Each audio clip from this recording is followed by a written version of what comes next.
Hello friends, welcome to reverse ageing journey. आजचा आपला topic आहे heart, harmful foods for heart. आज आपण अशा 5 पदार्थांबद्दल बोलणार आहोत जे हळूहळू आपल्या हृदयाला कमकुवत करतात. आपण रोज खातो, मुलांनाही देतो, पण हे पदार्थ शरीरात सूज, ब्लॉकेजेस, उच्च रक्तदाब आणि हार्ट अटॅकचा धोका वाढवू शकतात. विशेष म्हणजे हे पदार्थ बाहेरून चविष्ट वाटतात, पण आतून मात्र ते शरीराची झीज करतात. तर आजच्या व्हिडिओमध्ये आपण जाणून घेणार आहोत अशा या पदार्थांबद्दल. ते कोणते पदार्थ आहेत ते हृदयासाठी धोकादायक आहेत. व्हिडिओ शेवटपर्यंत नक्की बघा आणि आपल्या कुटुंबासाठी ही माहिती सुद्धा शेअर करा. French fries. फ्रेंच फ्राईज म्हणजे तेलात डीप फ्राय केलेले बटाटे. हे खूप लोकांचे फेवरेट असतात, पण हृदयासाठी मात्र खूप धोकादायक ठरू शकतात. का धोकादायक? कारण ह्याच्यामध्ये ट्रान्स फॅट आणि रिफाइंड ऑइल असतं. हे वाईट कोलेस्ट्रॉल म्हणजे LDL वाढवतं. जास्त तापमानावर तळल्यामुळे शरीरात इन्फ्लमेशन म्हणजे सूज वाढते. त्याच्यामध्ये खूप जास्त मीठ असते, त्याच्यामुळे ब्लड प्रेशर वाढू शकतो. परिणाम काय होतो? वजन वाढतं, ब्लॉकेजेस होतात, हार्ट अटॅकचा धोका येतो आणि थकवा सुद्धा वाढतो लागतो.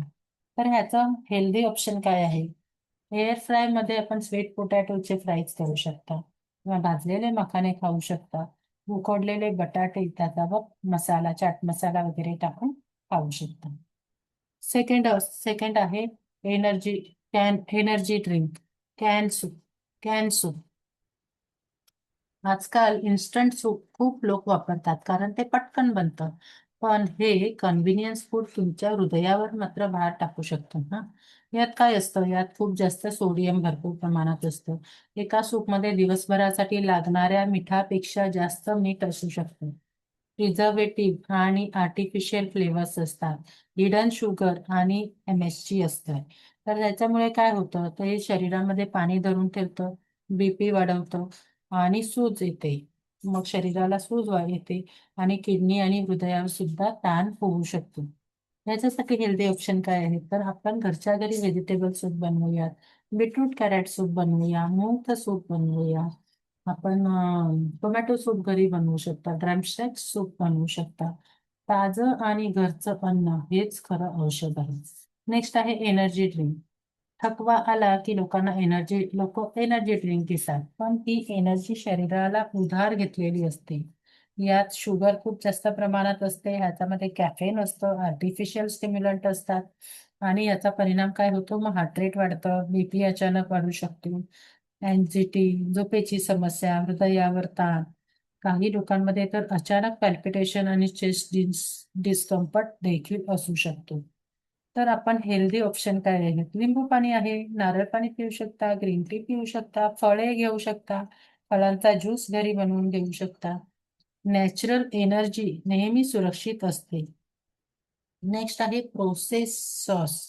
प्रोसेस मीट म्हणजे सॉसेसेस, सलामी, नगेट यासारखे पदार्थ हे जास्त दिवस टिकण्यासाठी केमिकल्स वापरून तयार केले जातात. यात काय असतं? सोडियम नायट्रेट असतं, प्रिझर्वेटिव्ह असतात, सॅच्युरेटेड फॅट असते, एक्सेस सॉल्ट असतं. त्याच्यामुळे आपले ब्लॉकेजेस हृदयाचे वाढू शकतात. सूज होऊ शकते बॉडीमध्ये कुठेही, कोलेस्ट्रॉल वाढू शकतं, हृदयविकाराचा धोका होऊ शकतो. WHO वर्ल्ड हेल्थ ऑर्गनायझेशन नुसार प्रोसेस मीठ नियमित खाणे आरोग्यासाठी धोकादायक मानलं जातं. त्याच्या ह्याचं हेल्दी ऑप्शन काय आहे? आपण घरी प्रोटीन सोर्सेस बनवू शकता, एग्स खाऊ शकता, स्प्राउट्स खाऊ शकता, फ्रेश फिश मर्यादित प्रमाणात खाऊ शकता. नेक्स्ट आहे हॉटडॉग. हॉटडॉग मुलांना खूप आवडतात, पण हे प्रोसेस मीठ आणि रिफाईंड ब्रेडचे डेंजरस कॉम्बिनेशन असू शकतं. यात काय असतं? प्रोसेस मीठ असतं, व्हाईट फ्लॉवर बन असतं, एक्सेस सॉसेस असतात, हिडन शुगर आणि सॉल्ट असतात. परिणाम काय होतो? ओबेसिटी वाढते, high BP, insulin resistance, heart डिसीजची रिस्क. विशेषतः हे पदार्थ जितके कलरफुल दिसतात आणि टेस्टी दिसतात ना, तितकेच ते शरीरासाठी हार्मफुल असू शकतात. Better choice multigrain wrap, paneer roll, homemade sandwiches.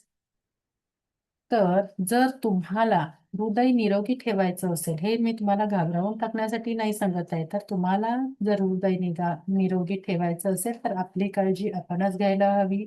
आपण ताजं अन्न खायला हवं, जास्त पाणी प्यायला हवं, रोज चालायला हवं, प्रोसेस फूड कमी करायला हवेत, नैसर्गिक पदार्थ वापरायला हवेत आणि झोप पूर्ण घ्यायला पाहिजे. लक्षात ठेवा, आपलं हृदय रोज आपण काय खातो त्यावर जगतं. तर तुम्हाला जर हा व्हिडिओ उपयुक्त वाटला असेल तर नक्की लाईक करा, शेअर करा आणि चॅनेलला सबस्क्राईब करायला विसरू नका. आणि मी तुमच्यासाठी घेऊन येत राहील असेच रिव्हर्स एजिंग आणि नॅचरल हेल्थचे powerful tips. So, thank you everyone.